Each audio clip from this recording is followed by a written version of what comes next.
Western world में ज़्यादा smoker में सीओपीडी होता है, इंडिया में बिकॉज ऑफ बायोमास फ्यूल और we are living in gas chamber. हम लोग ये जो टाइम पे इस सर्दियों के मौसम में जब, तो सीओपीडी एक बहुत बड़ी ऐसी बीमारी और ऐसी समस्या है जो एल्डरली एज रिलेटेड है and it is because I would say it's a degeneration of lung में इम्फाइजेमेटस चेंजेज होते हैं, ब्रोंकाइटिस के चेंजेज होते हैं, ये सारे चेंजेस एग्रवेट होते हैं। अब सर्दियों का मौसम इनके लिए क्यों घातक होता है? सर्दियों में हमें जो फॉग होती है और वो जो स्मोक पार्टिकल होती है, दोनों मिलके स्मोक और फॉग मिलके स्मॉग बना देते हैं। जैसे अपनी प्रैक्टिस में हम लोग जो बुजुर्ग आते हैं उनको वैक्सीनेशन के लिए हमेशा जो एनकरेज करते हैं, बट समहाउ अभी भी हमारे जो देश में ये एक तरह से अनफॉर्चुनेट बात है कि वैक्सीनेशन को लेके बहुत एप्रीहेंशंस अभी भी हैं। मौसम खुशगवार क्या कहिए, ये फिजा ये बाहर क्या कहिए, ऐसे आलम में क्या मुनासिब आपसे बार बार क्या कहिए। तो सर्दियों के इस खुशगवार मौसम में डॉक्टर आशीष कुमार प्रकाश, मैं वेदांता के रेस्पिरेटरी टीम से आप सभी लोगों का स्वागत करता हूं। हमारे साथ डॉक्टर विजय कपूर हैं जो गुड़गांव में जनरल प्रैक्टिशनर के रूप में पिछले 20 सालों से कार्यरत हैं। आज हम चर्चा करेंगे सर्दियों के इस खुशगवार मौसम के कुछ बदमिजाजी की या कुछ ऐसी बातों की जो हम लोग नोटिस नहीं करते हैं और अक्सर इन सर्दियों के मौसम में हमें दुख देता है। जैसे एक बहुत बड़ी बात है पॉल्यूशन। पॉल्यूशन एक ऐसी चीज़ है जो हम सब जानते हैं और आई थिंक अब AQI और ये सारे टर्म्स इतने कॉमन हो गए हैं कि each of us know this, but इनके बारीकियों को समझना, कैसे ये किस अवस्था में कैसे प्रॉब्लम करते हैं, कैसे वृद्धों पे, कैसे बच्चों पे, आम इंसान पे असर करते हैं, इन सब चीज़ों को समझना भी एक बहुत इम्पॉर्टेंट काम है। तो आज हम डिस्कस करेंगे डॉक्टर विजय कपूर के साथ इन सर्दियों के मौसम में पॉल्यूशन और से related changes. Doctor Vijay Kapoor. Thanks sir, thanks for inviting me. So जैसे कि आज आपने अभी इंट्रोडक्शन में बताया कि जैसे ही सर्दियाँ आती हैं तो हम NCR के लोग एकदम से डर जाते हैं, खास करके वो लोग जिनको कोई ना कोई सांस की तकलीफ, रेस्पिरेटरी प्रॉब्लम्स होती है। इस ड्यूरेशन में हम देखते हैं कि समहाउ जब स्मॉग लेयर गुड़गांव, दिल्ली, गाज़ियाबाद, नोएडा इस एरिया में आते हैं तो ना केवल रेस्पिरेटरी डिसऑर्डर्स बल्कि साथ में हार्ट अटैक्स, ऐसे इंसिडेंट्स भी काफ़ी बढ़ जाते हैं। तो आज जो सर हम डिस्कशन करते हैं, मेरे ख्याल से हम इस टॉपिक के अराउंड करें कि इफ़ेक्ट्स ऑफ पॉल्यूशन ऑन, इस जो सर्दियों में पॉल्यूशन इतना ज़्यादा है, ऑन वेरियस एज ग्रुप्स। तो स्टार्ट हम बड़ों से, एल्डरली से करते हैं। तो दिल्ली NCR का जो एरिया है, इसमें खास करके जो COPD का इंसिडेंस है, जो रेस्पिरेटरी, जिसको सांस की दिक्कतें बुजुर्गों को हमारे होती है, तो अक्सर मैं अपनी OPD में ऐसा देखता हूँ कि इस टाइम पे ये लोग काफ़ी ज़्यादा सांस फूलने की दिक्कत से आते हैं। किसी को खांसी होती है, कोई रात को सो नहीं पा रहा है खांसी की वजह से, कोई सुबह सुबह उठ के खांसे जा रहा है और थोड़ा सा भी चलने में सांस का फूलना। तो सबसे पहले जो मैं अपने पेशेंट्स को जो मेरे पास अप्रोच करते हैं, इनको कहता हूँ कि जो आप बुजुर्ग हो, आप घर के अंदर ही रहना है आपको ज़्यादा से ज़्यादा, और जितना भी हो इस पॉल्यूशन से बच के रहें। थोड़ा सा स्टीम लगाएं अपने कमरों में सुबह और शाम को एटलीस्ट, तो थोड़ा सा जो खुश्क मौसम होता है उस मौसम में ये लोग थोड़े स्वस्थ रहें। आपके एक्सपीरियंस में बीइंग अ पल्मोनोलॉजिस्ट, आप क्या सजेस्ट करते हैं जो बुजुर्ग लोग हमारे हैं जिनको पहले से ही सांस की दिक्कतें हैं, ऊपर से इतना ज़्यादा जो पॉल्यूशन आ जाता है गुड़गांव के अंदर, उस टाइम पे ये लोग क्या प्रिकॉशंस बरतें और किस तरह से इस जो एक तरह से कहें घातक एटमॉस्फेयर से बचें? तो सबसे पहले first we have to understand at the age of elderly, वृद्धों में ऐसी क्या क्या समस्याएं होती हैं जो सर्दियों में प्रॉब्लम करती हैं। मुझे याद है मैं जब गांव में रहता था, मैं बिहार से किसी गांव से बिलोंग करता हूं, तो वहाँ जब पीक सर्दियां आती थी तो हमारे तरफ एक कल्चर होता है, वृद्धों के मरने पे जलेबी पूरी बांटी जाती है। तो एक ऐसा होता था, मैं I am telling you the fact, क्या मैंने देखा है, तो सर्दियों के मौसम में लोग बोलते थे कि इतने वृद्धों की मृत्यु होती थी, इतने डेथ होते थे कि आज कहते थे कि आज जलेबी पूरी की बाढ़ हो जाएगी।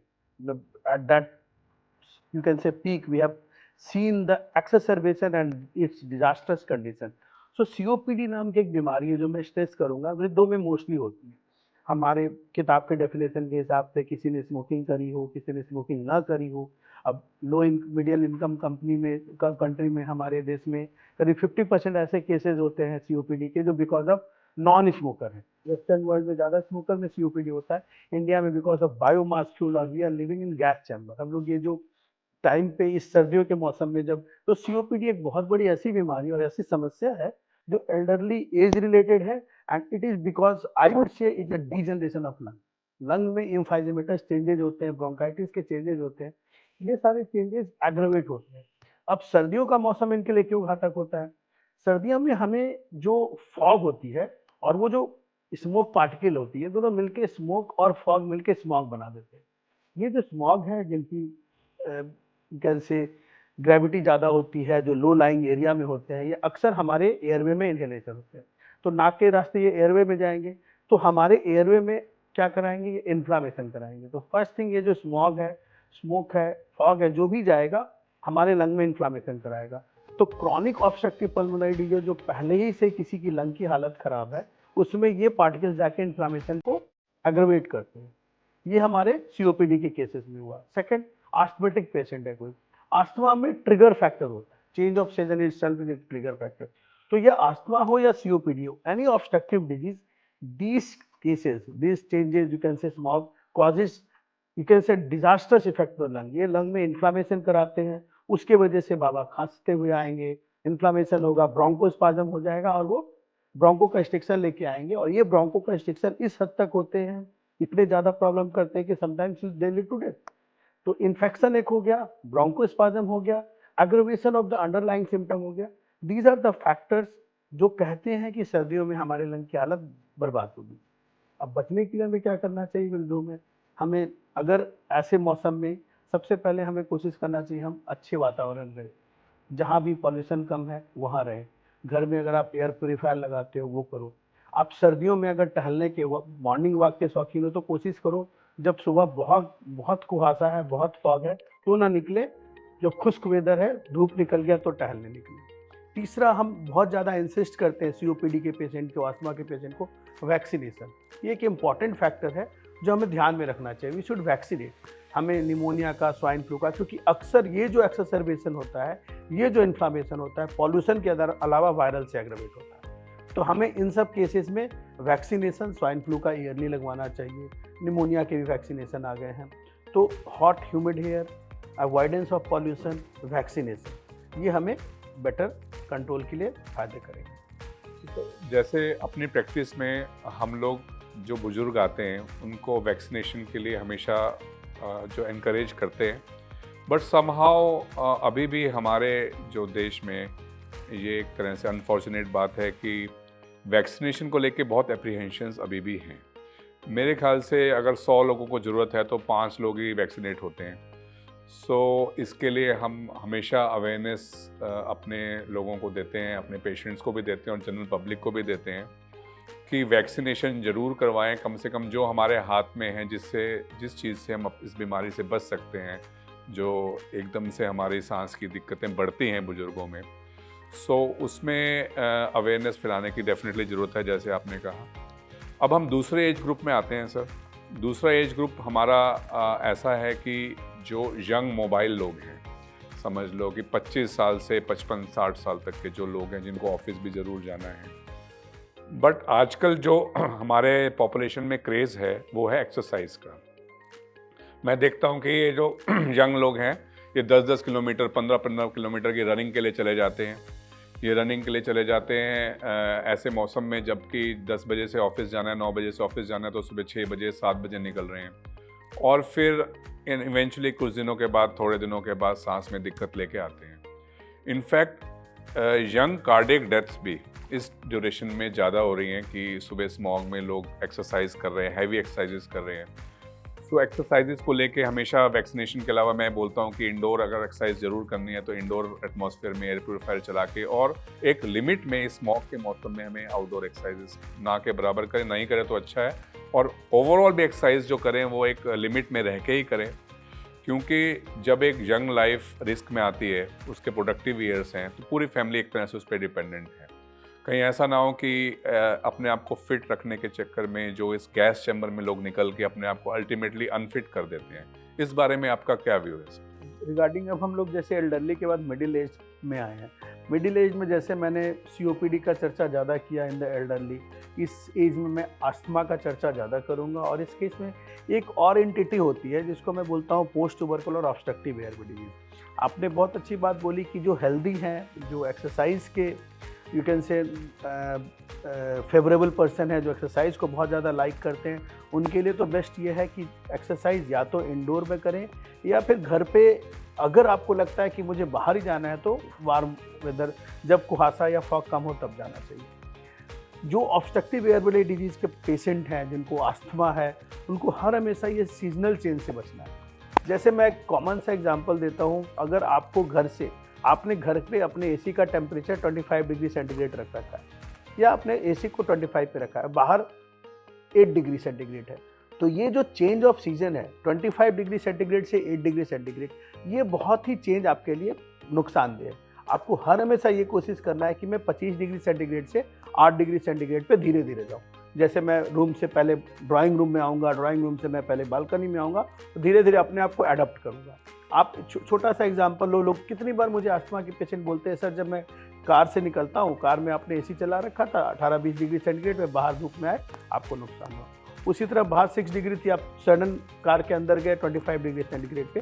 तो ये चेंज ऑफ सीजन और ये चेंज ऑफ टेम्परेचर है, ये बहुत इंपॉर्टेंट होता है। अस्थमा में एक्सेसरबेशन का एक फैक्टर होता है, इससे आपका ब्रोंकोस्पाज्म एग्रवेट होता है। तो जो भी सर्दियों के मौसम में आप कभी बाहर जाते हो तो अपने मफलर लगाते हैं लोग, मफलर को कोशिश करो कि थोड़ा सा नाक और मुंह पे भी मैं ढकूं, क्योंकि उससे आपका कोल्ड वेदर जो सीधे आपके एयरवे में जा रहा है, एयरवे हम लोग क्या एक डिजीज कॉन्सेप्ट होता है 1 एयरवे 1 डिजीज, पहले आपके नेजल्स में जाएगा फिर लंग में जाएगा। तो जितने भी एरो एलर्जेंस है, जो कोल्ड टेम्परेचर है, ये आप कोशिश करो कि मफलर से माउथ मुंह से ढक के तब आप अंदर लेके जाओ। सडन टेम्परेचर आपको एक अगर थ्रोट में जाता है तो वो इरिटेट करता है, उसके वजह से फिर इन्फ्लामेशन शुरू होता है। तो मिडिल एज के लिए बेटर है कि अगर हम मॉर्निंग वॉक करते हैं तो धूप में निकले, धूप में कोशिश करें। अगर इतनी मुझे है कि मुझे करना ही करना है तो इंडोर में सुबह स्मॉक के टाइम में अवॉइड करें। रिगार्डिंग वो जो आस्थमेटिक पेशेंट हैं, जो post tubercular obstructive air disease है या जिनका लंग पहले से डिजीज है, उनको कोशिश करना चाहिए कि इन सब चीज़ों से बच के रखें, चेंज ऑफ टेम्परेचर चेंज। जैसे जो यंग पॉपुलेशन जिसके बारे में अभी हमने डिस्कस किया, मिडिल एज और थोड़े जो यंग लोग हैं 25 से 60 साल के बीच में, उनमें स्मोकिंग की हैबिट भी अब डेवलप बहुत हो रही है टाइम के साथ। तो इस एज में जो मैं सोचता हूँ कि आज के जो टाइम है, इस टाइम में स्मोकिंग तो एक ऐसी चीज़ है जो बिल्कुल ही नहीं करनी चाहिए किसी को भी। खास करके जो दिल्ली एनसीआर में ऑलरेडी हम न्यूज़ में आर्टिकल्स पढ़ते हैं कि एक दिन में ऐसे लगता है कि 40 सिगरेट पी रहे हो आप, नॉन स्मोकर हो तो भी। सो ये काउंसिल करना, हम अपने पेशेंट्स को, अपने पब्लिक को एक ज़रूर काउंसिल करना चाहेंगे कि स्मोकिंग बिल्कुल अवॉइड करें, और ख़ासकर इस स्मॉग भरे मौसम में तो 100% अवॉइड करें। अब हम लास्ट एज ग्रुप में आते हैं सर, जो हैं हमारे बच्चे। बच्चे भी आजकल, एक तो अस्थमा का इंसिडेंस काफ़ी बच्चों में भी बढ़ रहा है, इस स्मॉग के सीज़न में तो ब्रोंकाइटिस, ब्रोंकोलाइटिस, तरह तरह की बीमारियां छोटे बच्चों में भी देखने जा रहे हैं। इन बच्चों का हम आपके ओपिनियन में क्या करें कि आने वाले जो टाइम है, फ्यूचर है, उनमें इनकी लंग्स को प्रोटेक्ट करके रखें? जो मेरा एक्सपीरियंस, वैक्सीनेशंस तो है ही एक अच्छा ऑप्शन इनके लिए भी आउटडोर एक्टिविटीज़, जैसे गवर्नमेंट भी ग्रैप 3 में आके स्कूल्स को बंद कर देती है, आउटडोर एक्टिविटीज़ कम करती है, इंडोर में एयर प्योरीफायर लगाने की मैं सलाह देता हूँ, वैक्सीनेशन की तो देते ही हैं। बट हमारा जो देश का फ्यूचर है, जो दिल्ली एनसीआर में रह रहा है, इस स्मॉग के मौसम में सर्दियों के साथ, वो उनका मेरे हिसाब से बहुत बड़ा एक रिस्क फैक्टर है उनकी लाइफ पे कि वो अभी से इतना पॉल्यूशन को एक्सपोज हैं। सो एम्स में तो आपको पता है कि अभी नेशनल इमरजेंसी इस एरिया के लिए घोषित कर दी गई है कि इमरजेंसी सिचुएशन है कि इतने पॉल्यूशन में। सो बच्चों को प्रोटेक्ट करने के लिए वैक्सीनेशन, उनका इंडोर्स का स्टे, अच्छी लाइफस्टाइल के अलावा आप क्या सजेस्ट करते हैं कि हमारे आने वाली जनरेशन बची रहे? और उसी कमेंट के साथ हम इस टॉक को कंक्लूड करेंगे। जैसे आपने स्मोकिंग की बात करी, बहुत अच्छा मुझे ध्यान आया आपके स्मोकिंग का बच्चों में। तो there are 3 types of smoking, first hand smoke, second hand smoke and third hand smoke. ये बहुतों को नहीं पता होगा। फर्स्ट हैंड स्मोक तो जो स्मोक करता है वो करता है, वो जब सिगरेट पीता है तो फिल्टर लगा के जो भी कार्सिनोजेंस है, जो भी स्मोक पार्टिकल है, उसको खींचता है। जैसे मैं स्मोक कर रहा हूँ तो मैं फर्स्ट हैंड स्मोक कर रहा हूँ, डॉक्टर साहब मेरे बगल में बैठे हुए हैं और वो सिगरेट के धुएँ को अगर इनहेल करते हैं तो he is now second hand smoke. जैसे आम गांव में हम लोग देखते थे एल्डरली अम्मा को भी COPD हो रहा है, उनके हस्बैंड स्मोक करे, हुक्का पिए, लेकिन वो सेकंड हैंड स्मोक होता था।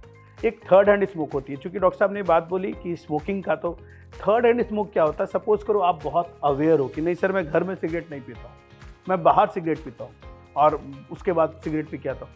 थर्ड हैंड स्मोक वो है कि जब आप सिगरेट पीते हो तो बहुत सारे कार्सिनोजेंस आपके पार्टिकल्स कपड़ों उपड़ों पे रहते हैं, वो कार्सिनोजेंस होते हैं और आपके बच्चे को इफेक्ट करते हैं। तो वो जैसे बहुत लोग आप लोग अवेयर होते हो कि सर मैं तो सिगरेट घर पे नहीं पीता, या मैं उस कमरे में पीता हूँ जहाँ मेरे बच्चे नहीं रहे, तो that is third hand smoke. कि आपने सिगरेट पिया इस कर्टन्स पे, सोफा पे, वो कार्सिनोजेंस है, वो आपके बच्चे को अफेक्ट करेंगे। बच्चा आपके बाद में भी आए, स्मोकिंग के बाद भी आए, तो थर्ड हैंड स्मोक। एक ये बहुत इंपॉर्टेंट है। सेकंड, अगर कोई मदर स्मोक करती है तो देयर आर हायर चांसेस कि उनके बच्चे को अस्थमा होगा। These two are the things जो मुझे लगता है कि बच्चों के लिए बहुत प्रिवेंटिव है, जो हमें समझना चाहिए। वैक्सीनेशन, आपने बहुत अच्छा बात बोला कि हमें वैक्सीनेशन, स्वाइन फ्लू का वैक्सीन बच्चों को पहले ही एल्डरली को मोटिवेट करता है। ग्रैप जैसे लगता है दिल्ली में, they are all aware. School में अब नाउ हम लोग वर्क एट होम का सोचे थे, अब तो school at home is now being done. मेरी खुद की बेटियाँ अभी घर से ही है, थोड़ी नाराज़ भी होती है कि मुझे school, she is very aware, but वो school at home is a good concept to avoid children from this highly smog and fog. उसके अलावा मुझे ये लगता है कि हम अपने बच्चों को एक हेल्दी लाइफस्टाइल भी दें। ऐसा नहीं है कि आपने अगर अपने बच्चों को स्कूल से, मैंने एक देखा है बात कि जो बच्चे बहुत ही कंट्रोल्ड इन्वायरमेंट में रहते हैं, हम इसको हाइजीन हाइपोथेसिस एक बोलते हैं। बच्चों को आपने बहुत कंट्रोल्ड इन्वायरमेंट में रखा है, एकदम AC में, हर चीज़ से, no single exposure, they are more prone for asthmatics problem. तो एक वो होता है कि मैं हाइजीन हाइपोथेसिस के तहत उनको ये देखो कि मैं थोड़ा सा उनका एक्सपोजर भी होना चाहिए। जैसे सर्दियों का मौसम में जब अगर धूप आता है तो you should motivate your kids कि बेटा बाहर खेलने जाओ, अच्छा मौसम है, जाओ क्रिकेट खेलो, एक्स्ट्रा करिकुलर एक्टिविटीज़ करो, दैट इज़ वेरी इंपॉर्टेंट। तो बच्चों को मोटिवेट करो हेल्दी लाइफस्टाइल के लिए। घर में बच्चे, आज के डेट में बच्चे बैठे बैठे मोबाइल और TV के एडिक्ट हो रहे हैं और ओबेस हो रहे हैं। इनसे बचने के लिए आपको डेफिनेटली मोटिवेट करना है कि चाहे जाओ खेलो, धूप में ही खेलो, बहुत ठंड हो जाए, during morning during evening avoid करो, बट धूप में जरूर निकलने के लिए। विटामिन D बहुत ज़रूरी है, धूप सेकने के लिए मोटिवेट करना चाहिए। There are few literature which says vitamin D की कमी से अस्थमा एग्रीवेट होता है, विटामिन D की कमी से ट्यूबरकुलोसिस होता है। तो अपने को विटामिन D के लिए धूप में सेकना और ये निकलना बहुत इंपॉर्टेंट है। बट फिर अगर आउटडोर्स जाते हैं स्मॉक के मौसम में, तो आई थिंक फिर भी थोड़ा मैं केयरफुली बच्चों को सुबह और शाम एकदम अवॉइड करो। मॉर्निंग जब बहुत पीक टेम्परेचर है, दोपहर में जब धूप निकला हुआ है, तो डेफिनेटली अपन। चलो सर, इस कमेंट के साथ लास्ट जो सर ने बोला है, तो हमें एक हेल्दी लाइफस्टाइल, एक अवेयर लाइफस्टाइल जीना होगा, ताकि हमारी जो ओल्ड जनरेशन, जो हमारे मिडिल एज के लोग और हमारी यंग जनरेशन, तीनों इस जो एक तरह से इमरजेंसी लगी हुई है, गैस चैम्बर बना हुआ है हमारा दिल्ली NCR, इससे बच के रहें। आप आई थिंक एक बहुत ही फ्रूटफुल डिस्कशन अच्छा रहा, सुनने लिसनर्स को और देखने वालों को काफ़ी अच्छा लगेगा। आई होप कोई क्वेश्चंस, कुछ क्वेरी हो तो सर और मैं उसका कमेंट्स में रिप्लाई जरूर करेंगे। कोई क्वेश्चंस हो जरूर पूछे। कोई पासिंग कमेंट सर? नहीं, मैं तो जस्ट बोलूँगा लीव हेल्दी, आप अपने बच्चों को मोटिवेट करो, avoid mobile and electronic gadgets, that is most important. Thank you.